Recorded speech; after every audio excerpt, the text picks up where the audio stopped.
नमस्कार मंडळी. जानेवारी ते मार्च 2026च्या केल्याने भाषांतरच्या अंकात कथांचे अनुवाद केलेल्या अनुवादकांशी आपण गप्पा मारत आहोत. आज आपल्या बरोबर आहे मेघाली रणदिवे. तीन वरदानं या योहान पेटर हेबेल यांच्या कथेच्या तिने केलेल्या अनुवादाबद्दल आपण आज तिच्याशी बोलणार आहोत. पुणे विद्यापीठाच्या परकीय भाषा विभागात, फर्ग्युसन महाविद्यालयात तसेच विविध खासगी संस्था, कंपन्या आणि स्वित्झर्लंडमध्येही तिने जर्मन भाषेचं अध्यापन केलं आहे. तिने केलेली जर्मन मधून मराठीत भाषांतर केल्याने भाषांतर या त्रैमासिकात सादर झाली आहे. लॅटिन भाषा शिकण्याचा अनुभव तसंच संस्कृत आणि लॅटिन भाषांतील साम्यस्थळ याच्यावर तिने लेखन केलं आहे. ते देखील केल्याने भाषांतर या त्रैमासिकात प्रसिद्ध झालं आहे. काही मराठी पुस्तकांसाठी तिने प्रतिलेखनही केलं आहे. किंडलर्स लिटरेचर एन्सायक्लोपीडिया या मराठी साहित्य नोंद प्रकल्पात सहाय्यक म्हणून तिनं काम केलं आहे. मेघाली, तुझं स्वागत आहे. नमस्कार. नमस्कार. तीन वरदानं या केल्यानं भाषांतरसाठी तू जे कथा अनुवादित केलीस तर त्याबद्दल तुझ्याशी बोलायचं आहे. तर भाषांतरासाठी ही गोष्ट निवडावी असं तुला का वाटलं? सर्वात प्रथम मला केल्याने भाषांतर परिवाराचे खूप आभार मानायचे. ही संधी मला आजची मिळाली त्याबद्दल, आणि एकूणच केल्याने भाषांतर मध्ये भाषांतर करता आली. शिवाय माझा आणि केल्याने भाषांतरचं नातं तसं खूप जुनं आहे. म्हणजे 2003 मध्ये मी जेव्हा विद्यार्थी दशेत होते, एमफिल करत होते, त्यावेळेस मी स्मरणपत्र लिहिणं किंवा ते अंक पोस्ट करणं, विद्यासागर महाजन सरांना त्या काळी मदत करणं, अशी कामं करायचे. अतिशय मजा यायची त्यामध्ये, आणि तो प्रवास अजून चालूच आहे असं मला वाटतं. तर काही वेळेला मी त्यामध्ये प्रतिलेखन पण केलं. म्हणजे गुलजारांचं पुण्यात भाषण झालं होतं, त्याचं प्रतिलेखन किंवा ट्रान्स्क्रिप्शन करायचं काम केलं होतं, आणि तेही प्रसिद्ध झालं होतं केल्याने भाषांतरमध्ये. कुठे एखादी छोटी कथा असंही काही केलं होतं. मध्ये बराच खंड पडला, मीही इथे नव्हते त्या काळात, तो खंड पडला, आणि आता गेले 1-2-3 वर्ष मी म्हणेन ते पुन्हा सुरू झालंय. मग लॅटिन बद्दलचे काही लेख महाजन मॅडमनीच मला त्याबद्दल खूप छान प्रोत्साहन दिलं आणि म्हणल्या लिही, म्हणून त्याबद्दल मी लिहिलं. माझा लॅटिन भाषा शिकण्याचा स्वित्झर्लंड मधला अनुभव विद्यापीठातला, त्याबद्दल लिहिलं. नंतर संस्कृत आणि लॅटिन मधली काही साम्यस्थळं त्याबद्दल लिहिलं. तर तो लेख काही असा फार अभ्यासकाच्या दृष्टिकोनातून लिहिलेला नाहीये, पण एक मजा म्हणून त्या दोन भाषांकडे बघताना जे जे अनुभव आले त्याबद्दल लिहिलं. आणि मग हे हेबेलचं वाचनात आलं माझ्या, आणि मग असं वाटलं की एक 4 कथा वर्षभर 4 अंकांमध्ये जर दिल्या तर एक अशी मालिका जशी होते तशी होईल, आणि वेगळा एक अनुभव वाचकांना देता येईल असं वाटलं. बरोबर.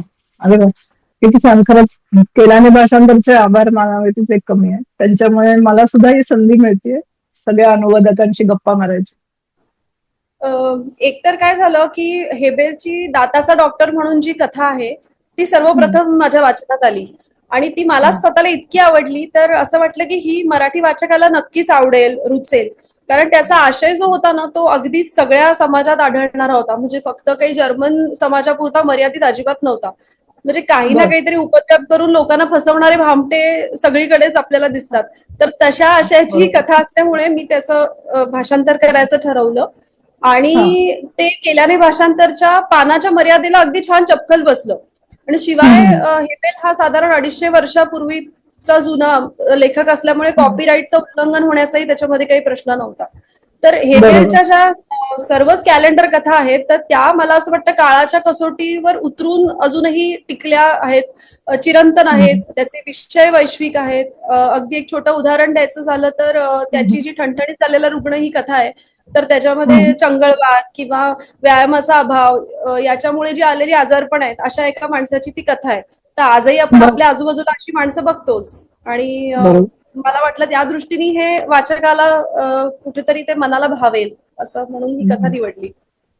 हो, तू आता कॅलेंडर कथा असा उल्लेख केलास, तर कॅलेंडर कथा म्हणजे काय ते सांगशील का? तसं म्हणायचं तर कॅलेंडर कथांचा जन्म जो झाला ना तो एका मार्केटिंग स्ट्रॅटेजीतून झाला असं मला म्हणता येईल. म्हणजे त्या काळची मार्केटिंग स्ट्रॅटेजी. तर काय असायचं की त्यावेळेला एकतर लोक जास्तीत जास्त धार्मिक वाचन करायचे, बायबल विशेष करून युरोपमध्ये, आणि त्याच्या व्यतिरिक्त जो छापील साहित्याचा प्रकार होता तो म्हणजे कॅलेंडर. तर त्याच्यामध्ये काय होतं की तारीख वार याच्या व्यतिरिक्त काहीतरी थोडी उपयुक्त माहिती लोकांना मिळायची. तर बाडीशर कॅलेंडर आणि एक रायनेशर हाऊस पॉइंट म्हणून ज्या 2 दिनदर्शिका होत्या, तर त्याचा खप काही कारणाने कमी झाला होता आणि तो खप वाढवण्याचं काम होतं ते त्याची जबाबदारी हेबेलवर येऊन पडली आणि ती त्याच्या लेखनातून त्यांनी छान समर्थपणे पेलली असं म्हणता येईल. आणि हा कॅलेंडर कथा प्रकार त्यांनी जर्मन साहित्यात रुजवला आणि त्या लोकवाङ्मय ज्याला म्हणता येईल अशा प्रकाराला त्यांनी प्रतिष्ठा पण मिळवून दिली. तर त्या खप वाढवण्यासाठी त्या कथा त्यांनी लिहिल्या. तर अशा छोट्याशा जागेमध्ये कॅलेंडरच्या पानाची मर्यादा जी होती ती ओळखून त्यांनी त्याचा छान वापर करून घेतला आणि त्या कथा अशा खुमासदार असायच्या. त्याच्यातून काहीतरी एक नीतिमूल्य लोकांपर्यंत पोहोचवायचं आणि शिवाय लोकांचं मनोरंजनही त्याच्यातून व्हायचं. अशा ह्या कथा तर इसापच्या फेबलशी त्या थोड्याशा मिळत्या जुळत्या आहेत किंवा साधर्म्य आहे त्यांचं असं म्हणता येईल. आणि तो जो काळ होता प्रबोधनाचा किंवा आउफक्लेअरिंग किंवा एनलायटनमेंटचा, तर प्रबोधनातून शिकवण हे त्याचं सूत्र होतं. तर त्यामुळे हेबेलच्या या कथा त्या काळामध्ये एकदम चपखल बसतात असं म्हणता येईल. तर अशा जवळजवळ त्यांनी दरवर्षी 30 कथा अशा गतीने त्यांनी जर्मन साहित्यामध्ये त्यांची भर घातली आणि म्हणून त्या अशा मैलाचा दगड झाल्यासारख्या जर्मन साहित्यामध्ये आपल्याला दिसतात आणि जर्मन शालेय पुस्तकांमध्ये मात्र त्या हटकून दिसतात. असं त्याच्या मागची म्हणजे पार्श्वभूमी आहे. कथेचे लेखक योहान पेटर हेबेल, तर यांच्याबद्दल थोडंसं सांगा. योहान पेटर हेबेल हे 18व्या शतकाच्या शेवटचा कालखंड, शेवट आणि 19व्या शतकाची सुरुवात या कालखंडातील लेखक आणि त्यांनी चर्चमध्ये पादरी म्हणून पण काम केलं. तसंच धर्मशास्त्राचा एव्हांगेलिक धर्मशास्त्राचा अभ्यास केला.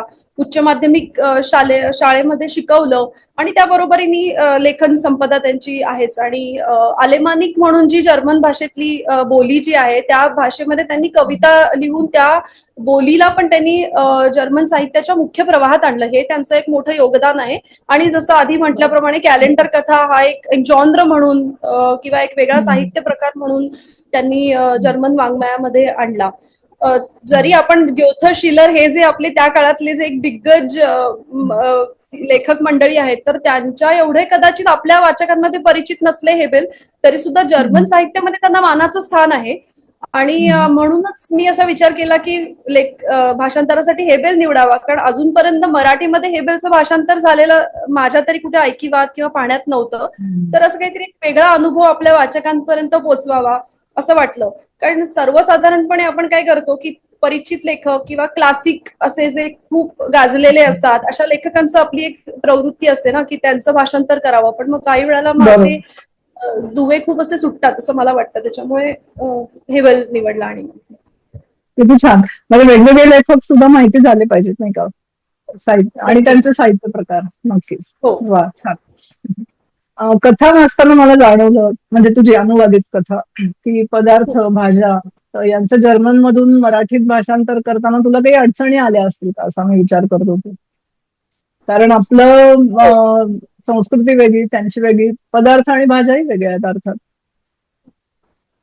बरोबर, तुम्ही आता म्हणलात तसंच की जर्मन भाषिक प्रदेशातली खाद्य संस्कृती आणि आपली खाद्य संस्कृती, महाराष्ट्रीयन खाद्य संस्कृती अगदी पूर्णपणे भिन्न आहेत. आणि त्यामुळे काही पदार्थ, काही भाज्या हे आपल्याकडे नाहीच आहेत. तर ते करताना कुठेतरी अडचण वाटते, आव्हान येतं.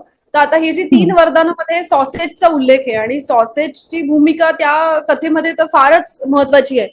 पण आता सॉसेज आपल्याकडच्या किती वाचकांना तसं माहिती असतं, म्हणजे शाकाहारी लोकांना तर तसं माहिती असणं विरळच आहे.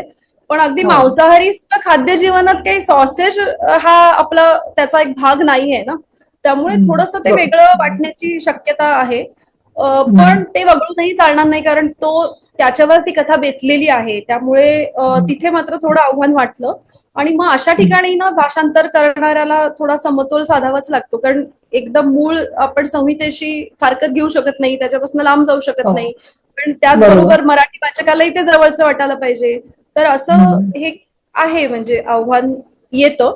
पण मला वाटतं की आपण जितकं करत राहतो, वाचत राहतो अनेक गोष्टीतून, मग हळूहळू त्याची उत्तरं आपल्याला सापडत राहतात. आता अगदी साधं उदाहरण घ्यायचं तर केक सुद्धा, आता केकचे विविध प्रकार आपल्याला जर्मन साहित्यात बघायला मिळतात ना, कुठे ना कुठेतरी वाचायला. तेवढं आपल्याकडे नसतं, तेवढे वैविध्य आपल्याकडे नाहीये. सो अशा छोट्या छोट्या गोष्टींच्या नक्कीच म्हणजे असे प्रश्न कधी कधी निर्माण होतात. अस्सल मराठीतील अभिव्यक्ती आहेत काही असे वाक्प्रचार शब्द, म्हणजे जसं सुगंध दरवळला किंवा हम्म, दचकला किंवा दचकणार, बटाटे तडतडत होते. तर हे तू हम्म, हम्म. वापरलंयस तुझ्या भाषांतरात किंवा अनुवादात. तर मग जर्मन मधले वाक्प्रचार किंवा शब्दसमूह मराठीत आणताना तुला काही गोष्टींचं भान ठेवायला लागलं असेल, तर ते तू कसं ठेवलंस किंवा तू कोणते संदर्भ वापरलेस त्याच्यासाठी?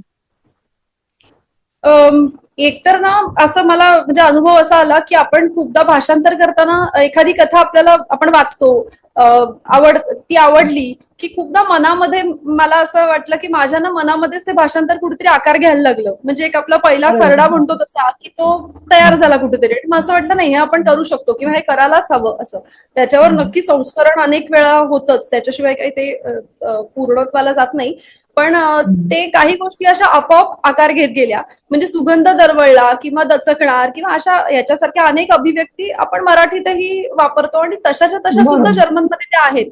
म्हणजे हो. कधी कधी त्याचं सुद्धा आश्चर्य वाटतं की एवढ्या एकमेकांपासून लांब असणाऱ्या भाषा पण त्यातली अभिव्यक्ती खूपदा एकाच प्रकारची असते ना. तर हम्म. हे एक खूप बरोबर. मजेशीर आहे भाषेच्या बाबतीत. तर तसं मला या कथांचं भाषांतर करताना पण जाणवलं. तर ते सहज होऊन गेलं.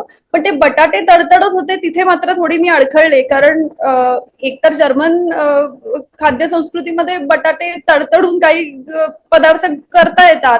पण आपल्याकडे हो. मराठी खाद्य संस्कृतीमध्ये माझ्या तरी ऐकिवत नाही की आपण म्हटलं बटाटे तडतडले असं तरी काही नसतं असं. फारसं.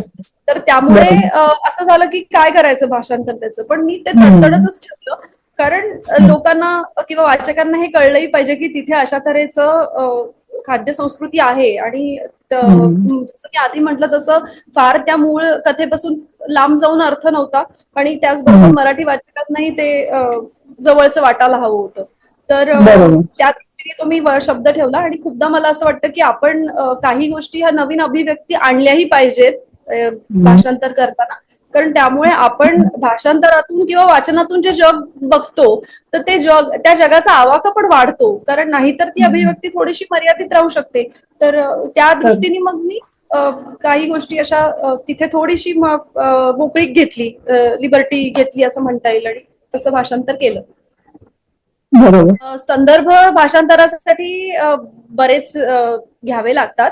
आणि म्हणून मग खूपदा असं बसल्यानंतर ना अशी सगळी पुस्तकं पसरून बसावं लागतं विद्यार्थ्यासारखं. आणि छान त्यात तो एक अनुभव खूप वेगळाच असतो. म्हणजे तर इंग्रजी मराठी डिक्शनरी तर लागतेच. म्हणजे ते जर्मन मराठी त्याच्याबरोबर पर्यायी शब्दकोश बघावे लागतात. म्हणजे हे सगळं मी बघते आवर्जून. कारण खूपदा आपल्याला असं असतं की आपल्याला मराठी येत आहे पण तरी सुद्धा मराठीमध्ये एकाच शब्दासाठी अनेक पर्यायी शब्द असतात ना. हम्म. तर ती प्रक्रिया जी आहे ना ती अतिशय आनंददायी प्रक्रिया आहे असं मला वाटतं. की हे सगळं त्या शब्दावर विचार करणं. मग खूपदा अ, हम्म. घरी पण म्हणजे अगदी माझ्या आईशी पण काही वेळेला मी बोलते की हे कसं वाटतंय ग, हे मराठी वाटेल ना मी लिहिलं तर. तर या तऱ्हेच्या सगळ्या ही जी म्हणजे जसं म्हणलं तसं की ती प्रोसेस, ती प्रक्रिया ती खूप छान आहे. आणि संदर्भ ग्रंथ नक्कीच वापरावेत. कारण त्यामुळे त्याला थोडीशी ऑथेंटिसिटी किंवा ते म्हणजे योग्य होतं ते भाषांतर असं मला वाटतं. हम्म.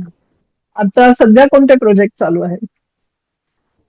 सध्या मी म्हणजे आता इतक्यात काही महिन्यांपूर्वी मी मराठी विश्वकोशासाठी एलियास कार्नेटी आपला जो जर्मन प्रख्यात लेखक आहे, नोबेल पारितोषिक विजेता, त्यावर एक नोंद केली. तर ती नोंद आता बर. प्रकाशित झालेली आहे. तर ती वाचायला मिळते म्हणजे वेबसाईटवर. आता डिजिटल स्वरूपात विश्वकोश असल्यामुळे ते बर. आहेच, ते बघता येतं. आणि बाकी असे अरे वा. छंद म्हणून, आवड म्हणून काही ना काहीतरी भाषांतर चाललंय. अजून त्याचं असं पूर्ण त्यांनी काही छान रूप घेतलेलं नाहीये. जेव्हा कधी हम्म. येईल त्याच्याबद्दल म्हणजे प्रकाशन होईल किंवा त्या तिथपर्यंत पोहोचेल तोपर्यंत नक्कीच त्याच्याबद्दल बोलता येईल. आणि एक कादंबरी अरे आहे केलेली, ती प्रकाशनपूर्व अवस्थेत आहे. तर बघूया लवकरच प्रकाशन होईल अशी त्याबद्दल आशा आहे. नक्कीच. हो. तू इथे हा. येऊन तुझ्या कथेच्या अनुवादाबद्दल माहिती सांगितलीस त्याबद्दल धन्यवाद. आणि धन्यवाद. तुझ्या तुझ्या सगळ्या प्रकल्पांसाठी तुला खूप शुभेच्छा. थँक्यू. धन्यवाद मंडळी. पुन्हा भेटूया पुढच्या भागात.